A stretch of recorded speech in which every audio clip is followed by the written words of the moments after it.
അപ്പോൾ ഈ ദിവസങ്ങളിലെല്ലാം സോഷ്യൽ മീഡിയയിലെല്ലാം ഇങ്ങനെ കുറേ അധികം പേര് ആഘോഷിക്കുന്നുണ്ട്.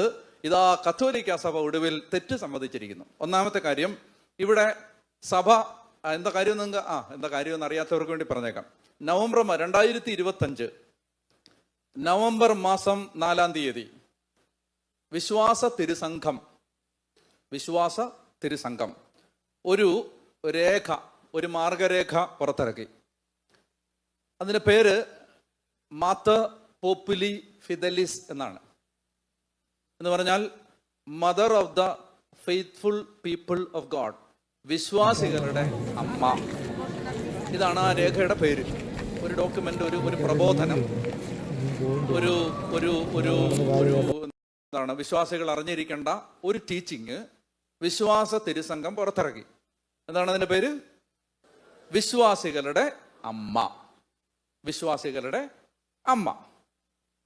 അതിനകത്ത് ആ പ്രബോധനത്തിൽ പരിശുദ്ധ അമ്മയുടെ സ്ഥാനമാണ് പറഞ്ഞിരിക്കുന്നത്. ആ പ്രബോധനത്തിൽ അത് പറഞ്ഞു വന്നപ്പോ സഭ പറഞ്ഞു, 2 പ്രയോഗങ്ങൾ മാതാവിന് ഉപയോഗിക്കുന്നത് തെറ്റിദ്ധാരണാജനകമാവും, അതുകൊണ്ട് അതിനി ഉപയോഗിക്കാൻ പാടില്ല. അപ്പൊ ഈ സോഷ്യൽ മീഡിയയിലെല്ലാം നമ്മൾ കണ്ടത്, പലരും പറഞ്ഞ എന്താണ്, സഭ തെറ്റ് തിരുത്തി. എനിക്ക് അതിനോടുള്ള എൻ്റെ പ്രതികരണം, തെറ്റ് നേരത്തെ പറഞ്ഞിട്ട് ഇപ്പൊ തിരുത്തിയായിരുന്നെങ്കിൽ ആ പറഞ്ഞ ശരിയാണ്. എന്ത് തെറ്റ് തിരുത്തിയതാണ്. ഞാൻ പറഞ്ഞ മനസ്സിലായോ? അതായത് നിങ്ങൾ ഫേസ്ബുക്കിൽ ഒരു ലേഖനം വായിക്കുകയാണ്, ഒടുവിൽ ഇതാ കത്തോലിക്ക സഭ കുറ്റസമ്മതം നടത്തിയിരിക്കുന്നു എന്താണ് എന്ന് പറഞ്ഞിട്ട് പറയുകയാണ്. അപ്പൊ അത് ശരിയാകണമെങ്കിൽ സഭ നേരത്തെ ഒരു തെറ്റ് പഠിപ്പിച്ചിട്ട് ഇപ്പൊ പറയാണ്, ഇപ്പോഴാണ് കാര്യങ്ങൾ മനസ്സിലായത്, അത് തെറ്റായിരുന്നു, തിരുത്തിക്കോണം. അങ്ങനെയാണെങ്കിൽ എന്താവും? ഈ പറഞ്ഞ സോഷ്യൽ മീഡിയയിൽ ന്യൂസൊക്കെ വന്ന് റിപ്പോർട്ട് ചെയ്തപ്പോൾ എല്ലാവർക്കും ഒന്നും എല്ലാം അറിയില്ലല്ലോ. അതുകൊണ്ട് അവർ കേൾക്കുന്നതോ അവരുടെ ആരെങ്കിലും പറഞ്ഞു കൊടുക്കുന്നതൊക്കെ ആയിരിക്കും അവർ കേൾക്കുന്നത്. അപ്പൊ അതുകൊണ്ട് അവരിത് വായിച്ചു നോക്കാതെ, ഇത് കണ്ടിട്ട് പോലും ഇല്ലാതെ, ഇതിനകത്ത് എന്താ പറഞ്ഞിട്ടുള്ളതെന്ന് അറിയാതെ അറ്റമുറിയും കേട്ടവര് ഇത് കേട്ടിട്ട് ഇതിനെ തെറ്റിദ്ധരിച്ച് പറഞ്ഞപ്പോൾ ഒരുപാട് വിശ്വാസികൾക്ക് എന്തുണ്ടായി? ആശയക്കുഴപ്പമുണ്ടായി. ചില ആളുകൾ ഇപ്പൊ ചോദിക്കാണ്, അപ്പൊ ഇനി കൊന്ത ചൊല്ലാവോ? അയ്യോ ഇനി നന്മ നിറഞ്ഞ പറയും ചൊല്ലാവോ? ഇനി മാതാവിന്റെ സ്റ്റാച്ചു എല്ലാം വീട്ടിൽ നിന്ന് എടുത്ത് മാറ്റട്ടെ എന്നൊക്കെ ചോദിച്ച ഭക്തരായ ശുദ്ധാത്മാക്കൾ ഒത്തിരി പേരുണ്ട്. ഒത്തിരി പേര് ഒലഞ്ഞു. ഒന്നാമത്തെ കാര്യം നിങ്ങൾ മനസ്സിലാക്കിയിരിക്കേണ്ടത്, സഭയെ നയിക്കുന്നത് സോഷ്യൽ മീഡിയ അല്ല, പരിശുദ്ധാത്മാവാണ്. ഒന്നാമത്തെ കാര്യം മനസ്സിലായോ? സഭയെ നയിക്കുന്നത് സോഷ്യൽ മീഡിയ അല്ല, അവിടെ ഇരുന്ന് എഴുതുന്ന ആളുകളല്ല. ആരാണ്? അതുകൊണ്ട് സഭ പ്രബോധനമായിട്ട് പഠിപ്പിച്ചിട്ടുള്ള ഒന്നും തെറ്റില്ല, തിരുത്തേണ്ട വരുത്തുമില്ല. മനസ്സിലാവുന്നുണ്ടോ? ഒന്നാമത്തെ കാര്യം.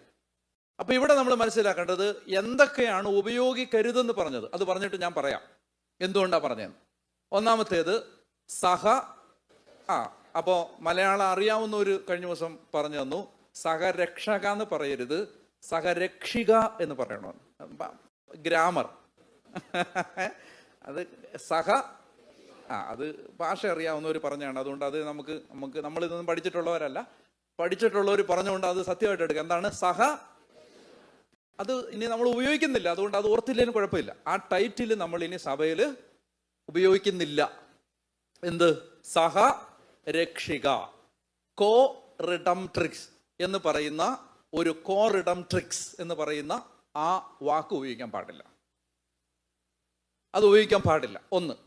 2, കൃപാവരങ്ങളുടെ മാതാവ്, മദർ ഓഫ് ഗ്രേസസ്. മനസ്സിലാവുന്നുണ്ടോ?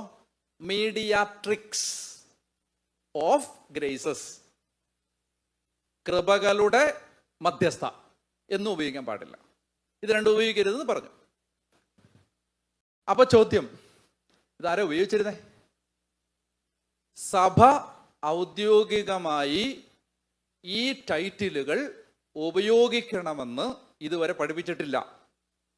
സഭയുടെ പ്രബോധനമല്ല ഉപയോഗിക്കണമെന്ന്. നേരത്തെ പഠിപ്പിച്ചിട്ടില്ല. പഠിപ്പിച്ചിട്ട് ഇപ്പൊ പറയല്ല ഇനി ഉപയോഗിക്കരുതെന്ന്. അങ്ങനല്ല, ഇത് പഠിപ്പിച്ചിട്ടില്ല. പിന്നെന്താണ് ഇപ്പോൾ ഇത് പറയാനുണ്ടായ സാഹചര്യം?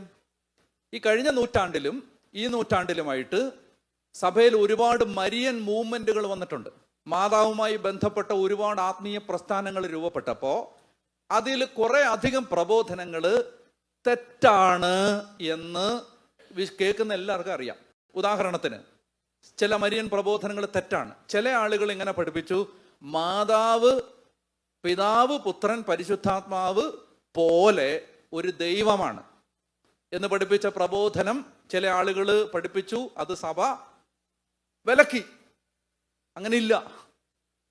മാതാവ് ദൈവമാണോ? മാതാവ് ഒരു മനുഷ്യ സൃഷ്ടി മാത്രമാണ്. പക്ഷെ ആ സൃഷ്ടിയെ ദൈവം ഒരു മനുഷ്യന് കൊടുക്കാവുന്ന ഏറ്റവും വലിയ ഔന്നത്യത്തിലേക്ക് ഉയർത്തി. മാതാവ് സ്രഷ്ടാവല്ല, സൃഷ്ടി മാത്രമാണ്. അപ്പൊ അതൊരു അബദ്ധ പ്രബോധനമായിരുന്നു. തൃത്വം കഴിഞ്ഞാൽ ഇനി ചിലർ പറഞ്ഞു തൃത്വത്തിലെ ഒരാളാണ് ആര്? പരിശുദ്ധമ്മ. അങ്ങനെയും പറഞ്ഞു. പരിശുദ്ധാത്മാവ് മനുഷ്യനായിട്ട് മാറിയതാണ് പരിശുദ്ധ അമ്മ എന്ന് പറഞ്ഞ ആളുകളുണ്ട്. ഇങ്ങനെയുള്ള ഒത്തിരി നിങ്ങൾ കേട്ടിട്ടൊന്നും, നിങ്ങൾ വായും പിടിച്ചിരിക്കും ഇങ്ങനെ കൊണ്ടുവന്നു. ഇങ്ങനൊക്കെ ഓരോ കാലത്ത് ഓരോരുത്തര് ചില മരിയൻ പ്രസ്ഥാനങ്ങൾ ഇങ്ങനെ കാലാകാലങ്ങളിൽ ചില അബദ്ധ പ്രബോധനങ്ങളുമായിട്ട് വന്നു. കേട്ടല്ലോ? ഒന്നത്. രണ്ട്, വേറെ ചില ആളുകൾ നിങ്ങൾ കേട്ടിട്ടുണ്ടാവും. അത് കേരളത്തിലും പലയിടങ്ങളിൽ ചിലരൊക്കെ പഠിപ്പിച്ച് ഞാൻ കേട്ടിട്ടുണ്ട്. പഴയ നിയമത്തിൽ പറഞ്ഞിരിക്കുന്ന ജ്ഞാനമാണ് പരിശുദ്ധ അമ്മ. ഇത് നിങ്ങൾ കേട്ടിട്ടുണ്ടാവും. അതും തെറ്റാണ്. ജ്ഞാനം പെർസോണിഫൈഡ് ആണ് പരിശുദ്ധ അമ്മ. ഈ ജ്ഞാനം സൃഷ്ടിയിൽ ദൈവത്തിന്റെ കൂടെ ഉണ്ടായിരുന്നു. ആ ജ്ഞാനമാണ് എല്ലാത്തിനെയും സൃഷ്ടിച്ചത് എന്നൊക്കെ ജ്ഞാനത്തിന്റെ ഗ്രന്ഥങ്ങളിൽ, പ്രഭാഷകനിലും അതുപോലെ തന്നെ ജ്ഞാനത്തിന്റെ ഗ്രന്ഥങ്ങളിലും പറയുന്ന ജ്ഞാനം, സ്ത്രീയോട് ഉപമിക്കുന്ന ജ്ഞാനത്തെ പരിശുദ്ധ അമ്മയായിട്ട് കണ്ടിട്ട് പ്രബോധിപ്പിച്ച ഒരു പ്രബോധനമുണ്ട്. അതും തെറ്റാണ്. പറഞ്ഞ ഹല്ലേലൂയ.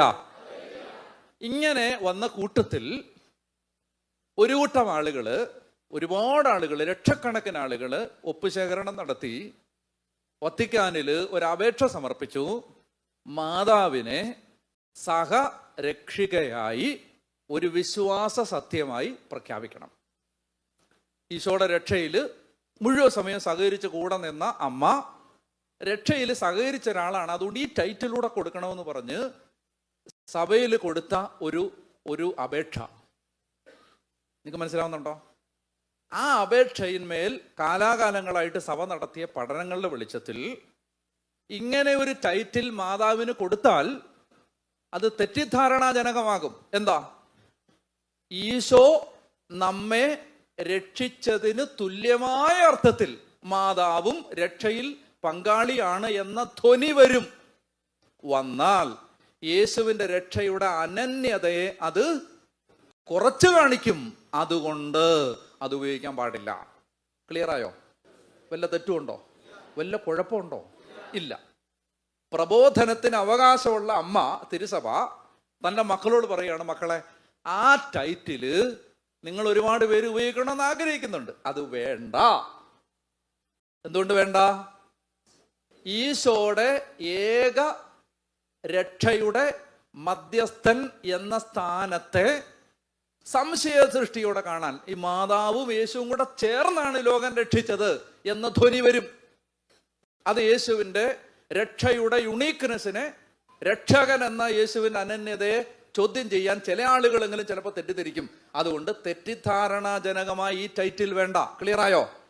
രണ്ട്, കൃപാവരങ്ങളുടെ മധ്യസ്ഥ. ചില ആളുകൾ പറയുന്നത് കേട്ടു, ഇനി മാതാവിനെ മധ്യസ്ഥ എന്ന് വിളിക്കാൻ പാടില്ല. അങ്ങനെ പറഞ്ഞിട്ടില്ല. കൃപകളുടെ മധ്യസ്ഥ, മീഡിയാട്രിക്സ് ഓഫ് ഗ്രേസസ്. കൃപയല്ല, കൃപയും സത്യവും ആരിലൂടെ ഉണ്ടായി? കൃപ നമുക്ക് നേടിത്തന്നത് യേശുവാണ്. മറിയം വിശുദ്ധരുടെ ഭാഷയിൽ പറഞ്ഞാൽ കൃപയുടെ വിതരണക്കാരിയാണ്. രണ്ടും രണ്ടല്ലേ?